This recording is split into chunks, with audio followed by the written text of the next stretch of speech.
السلام علیکم۔ آج ہم بات کریں گے دنیا کے سب سے مہنگے ترین گھر کی، جسے زمین پر نہیں بلکہ زمین کے باہر بنوایا گیا ہے، اور وہ بھی 400 کلومیٹر اونچائی پر۔ اس کی قیمت ہے $150 بلین۔ یہ ہے انٹرنیشنل اسپیس اسٹیشن، اس کا شارٹ فارم ہے ISS۔ یہاں ایک اور حیران کر دینے والی بات یہ ہے کہ یہ اسپیس اسٹیشن زمین پر بنے گھروں کی طرح ایک جگہ موجود نہیں، بلکہ بہت ہی تیزی یعنی 28,000 کلومیٹر پر آور کی اسپیڈ سے زمین کے اطراف گردش کر رہا ہے۔ اسپیس اسٹیشن میں موجود ایسٹروناٹس نہ صرف کھاتے پیتے ہیں بلکہ مختلف سائنٹیفک ایکسپیریمنٹس بھی کرتے ہیں۔ یہاں چونکہ مائکرو گریوٹی ہوتی ہے، اس بنا یہاں پر موجود ایسٹروناٹس ہمیں تیرتے نظر آتے ہیں۔ ISS زمین کے اطراف ہر 90 منٹ میں ایک چکر لگاتا ہے، اسی طرح ہر دن زمین کے اطراف یہ 16 چکر لگا لیتا ہے۔ اس طرح انٹرنیشنل اسپیس اسٹیشن میں رہنے والے ایسٹروناٹس دن بھر میں سن سیٹ اور سن رائز کا مظاہرہ 16 مرتبہ کرتے ہیں۔ انٹرنیشنل اسپیس اسٹیشن میں زمین کی طرح کوئی اسٹرانگ گریوٹی نہیں، بلکہ گریوٹی نہ کے برابر ہے، اسے مائکرو گریوٹی کہا جاتا ہے۔ انٹرنیشنل اسپیس اسٹیشن کو اس پرفیکٹ انداز میں بنوانے کے لیے انسانوں نے کیا کچھ کوششیں کی، اسے آج ہم سمجھنے کی کوشش کریں گے۔ اس بات کو اس وقت سے سمجھیں گے جب پہلی بار انسانوں نے زمین کی سرحدوں کو پار کر کے اسپیس میں قدم رکھا تھا، چونکہ زمین کی اسٹرانگ گریوٹی سے اسپیس کی مائکرو گریوٹی میں قدم رکھنا کوئی آسان کام نہیں تھا، لیکن سائنسدانوں نے اس ناممکن کو ممکن بنا دیا۔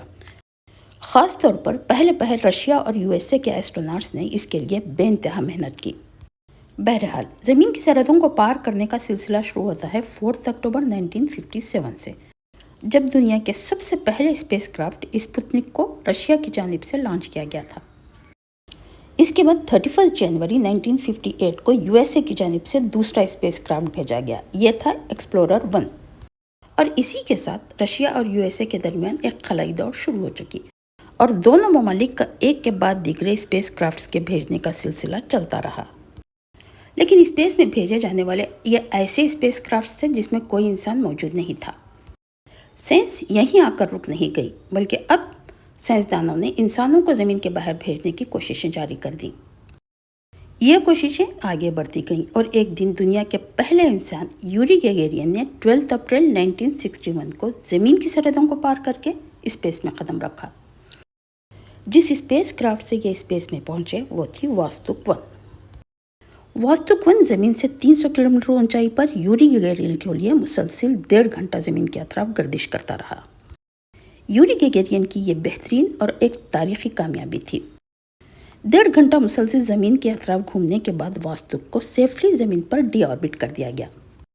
اسی طرح 12 اپریل 1961 بن گیا ایک تاریخی دن، اور یوری گیگرین بن گئے اسپیس میں جانے والے پہلے انسان۔ اسپیس میں جانے والے دوسرے انسان تھے USA کے ایلن شیفرڈ۔ ایلن شیفرڈ نے جس اسپیس کرافٹ کا استعمال کیا اس کا نام تھا مرکیوری، تاریخ تھی 5 مئی اور سال تھا 1961، یعنی یوری گیگرین کے اسپیس میں پہنچنے کے 25 دن بعد ایلن شیفرڈ نے اسپیس میں قدم رکھا۔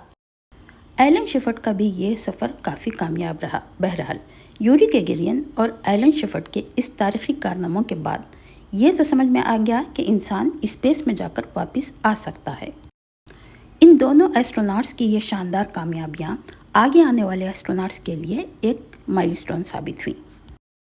اب سائنسدان منٹوں گھنٹوں نہیں بلکہ ایک پرماننٹ گھر اسپیس میں بنوانا چاہ رہا تھا۔ یہ کوششیں چلتی رہیں اور بالآخر ایک دن ایسا بھی آ گیا جب انسانوں نے زمین کی سرحدوں کو پار کر کے اسپیس میں ایک گھر بنوایا۔ اس کا نام تھا سیلیوٹ 1، تاریخ تھی 19 اپریل 1971۔ زمین کے باہر بنوایا جانے والا دوسرا گھر تھا USA کا اسکائی لیب۔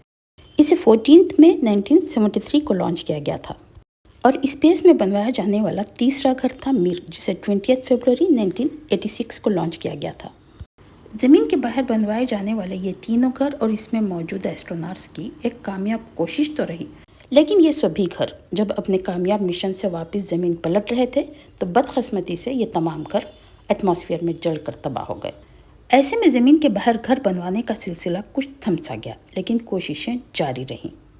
وقت گزرتا گیا، کوششیں چلتی رہیں، اور ایک دن یہ ناکامی کامیابی میں بدل گئی، اور آج زمین کے باہر 2 فلی ایکٹیویٹڈ اسپیس اسٹیشنز زمین کے اطراف گھوم رہے ہیں۔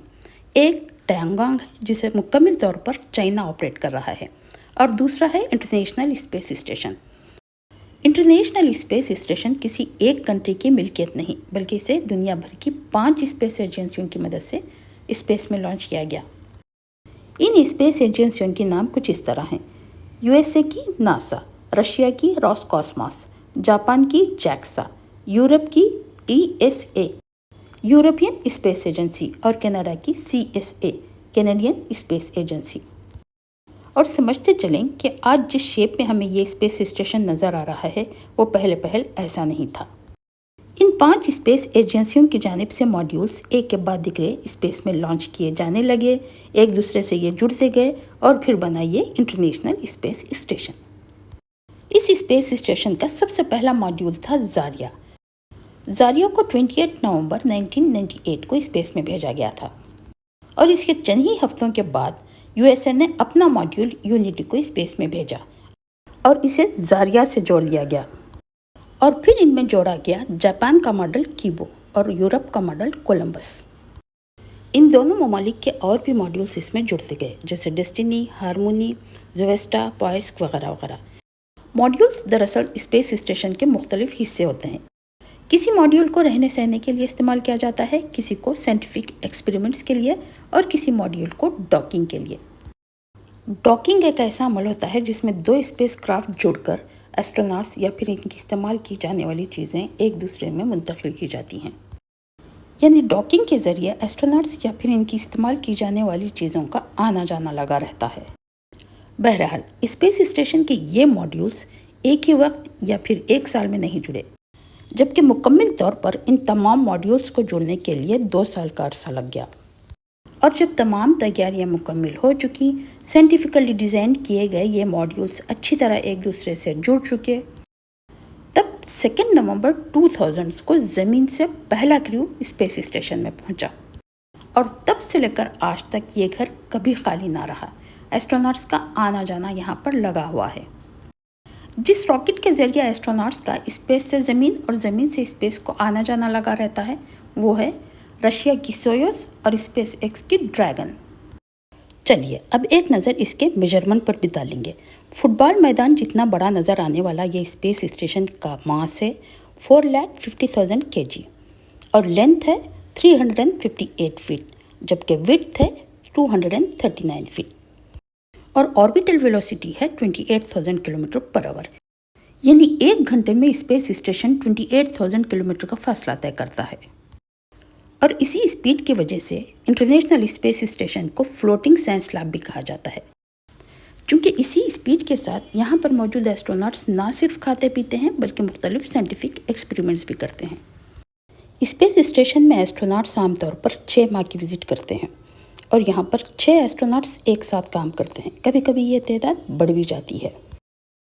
اب آپ کے ذہن میں یہ سوال ضرور آ رہا ہوگا کہ آخر انسان زمین کو چھوڑ کر اسپیس میں کیوں جا رہا ہے؟ تو اس کی 2 وجوہات ہیں۔ ایک تو کائنات کی کھوج، اور دوسرا سائنسدان یہ دیکھنا چاہ رہے ہیں کہ کیا کبھی مستقبل میں اسپیس میں رہا جا سکتا ہے یا نہیں۔ اب سوچنے والی بات یہ ہے کہ اسپیس میں زمین جیسی کوئی چیز نہیں، نہ گریوٹی، نہ پریشر، نہ ہوا، نہ پانی، نہ ایٹماسفیئر۔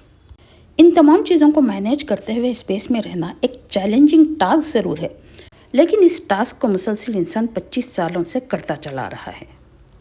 دراصل سائنسدانوں کی سرحدوں کو پار کرنے کی ایک خاص وجہ یہ بھی ہے کہ وہ یہ دیکھنا چاہ رہے ہیں کہ کیا کبھی مستقبل میں پلانٹ مارس یا پھر چاند پر زندگی بسائی جا سکتی ہے یا نہیں۔ اب یہاں ایک اور سوچنے والی بات یہ ہے کہ زمین سے مارس کا اور زمین سے چاند کا بہت طویل فاصلہ ہے۔ اب ذرا ان کے حیران کر دینے والے فاصلوں کو دیکھ لیں۔ زمین سے مارس کا ڈسٹینس ہے 55 ملین کلومیٹر، جبکہ زمین سے چاند کا ڈسٹینس ہے 3,85,000 کلومیٹر۔ اور آج کی ویڈیو میں ہم جس اسپیس اسٹیشن کی بات کر رہے ہیں وہ تو زمین سے صرف اور صرف 400 کلومیٹر دوری پر واقع ہے۔ تو ایسے میں کیا مارس یا پھر چاند پر اس قسم کے اسپیس اسٹیشنز بنوائے جا سکتے ہیں؟ کیا یہاں پر آبادی بسائی جا سکتی ہے؟ اس بارے میں آپ کا کیا خیال ہے؟ کمنٹس کے ذریعے بتائیے گا ضرور۔